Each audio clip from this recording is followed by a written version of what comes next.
Why, as a street cop in Steubenville, Ohio, or Pocatello, Idaho, or Tallahassee, should I be interested in the First Light Liberator?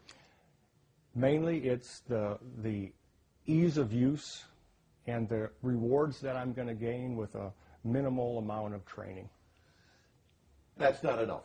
Why am I going to want to spend money on the First Light Liberator? It's going to save my life. Why? It's going to increase my shooting ability, it's going to increase my hands-on ability, and it's going to light up things that I never would have lit up before. All right, let's expand upon that. Why is it different, and why is it unique? Oh, the form factor is the difference. With a tube light, you'll have it in your hands a lot of times, and other times you're going to put it away. This can stay with you the whole time, and you'll forget about it. It's just going to be another part of the body. Form light, meaning what exactly? From a standpoint of the construction and the form itself. We have, with this particular light, an ability to put it on the hand and leave it on the hand with no interference. Where a tube light, you've got to make a conscious effort to do something with it every time you want to put hands on somebody or go into a flashlight-aided shooting technique. So the idea there is you set it on your hand and leave it, and you don't have to worry. Can I leave it on my hand in virtually any sort of scenario I'm facing? Absolutely. The only two restrictions, again, are going into a pocket and if you need to hold on to something tight like a fast rope, large diameter. Not that you can't hold on to things, because you can. Climbing ladders, jumping over fences, putting hands on people. I mean, that's another perfect reason to have the Liberator. There's just very few limitations.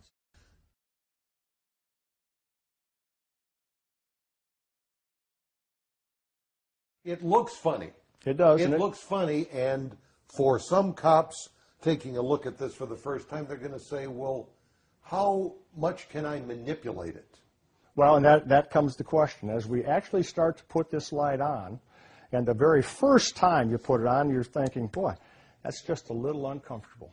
But after about 10 minutes, it disappears, and there's actually a couple of different tactics or techniques that we use. A utility position that comes out of the holster, and you can use it just like any other flashlight with just a little thumb pressure. And we do have those bottom 3 fingers loose there, and I can look under the tables and do my searching with it.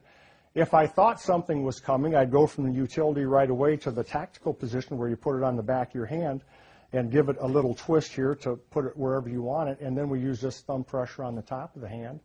And from a standpoint of putting things in your hand, though, that's the idea of whether you put a pistol in your hand into a two-handed grip, whether it's a magazine and you want to do a reload, where we can drop them out, do a tactical reload, and stick them back in. Just your smacking and racking, all those other little things that you do after 15 minutes, and I'm using that term generically here, but it's a very short period of time, you forget you even have it on there until you want to go into that pocket. And we do the hands-on techniques. We're talking high goosenecks, rear wrist locks, all your handcuffing techniques, speed cuffing, pressure points. It actually adds a little bit of a tool. I mean, I used to use a Cubiton all the time. This actually helps with pressure points because it's there, but you soon forget.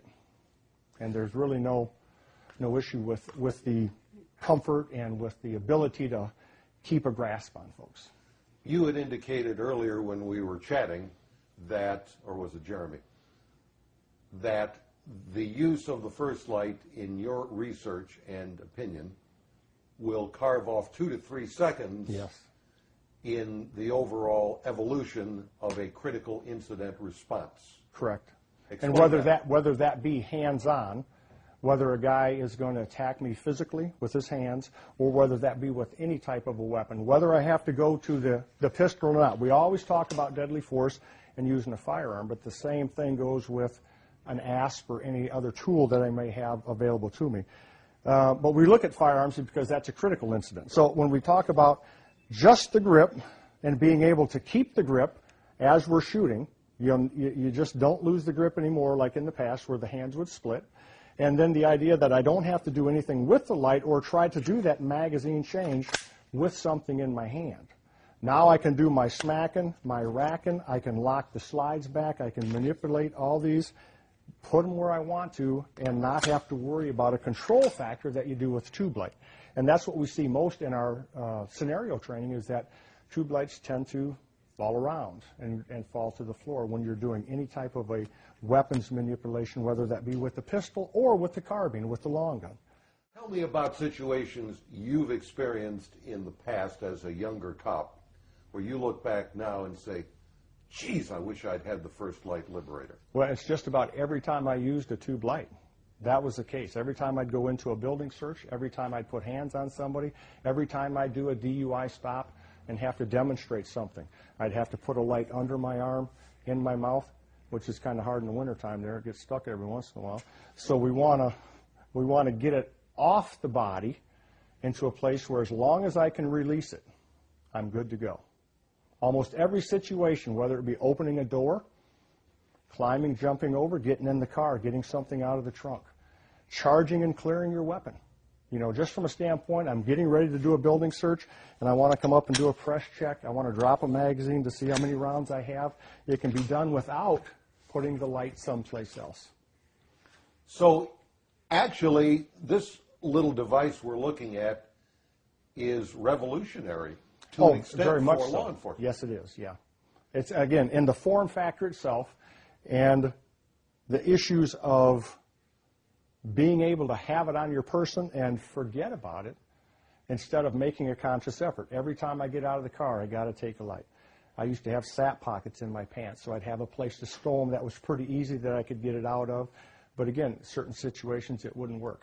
Building searches, and then especially when it comes time to put hands on somebody and you still need a light, it's critical that you have it with you or able to release it and not lose it. Can you see where the first light, A, could have saved officers from serious bodily injury, and B, could have saved officers' lives? Oh, absolutely. And a lot of the tapes that we see on your program, from the standpoint of car cams, where guys have flashlights in their hand, tube lights, and it stops them from doing things they should and then causes them to do things that they shouldn't. And that you hear them talk about the darkness and daylight, and if only I would have had that light or only I had released it in the interviews after the fact. The form light, or the tube light, has been a form problem for a lot of years, but we've just lived with it because that's all we had. All of a sudden now we have an option, and every technique or tactic or job that that officer has to do is improved by having this form instead of the tube.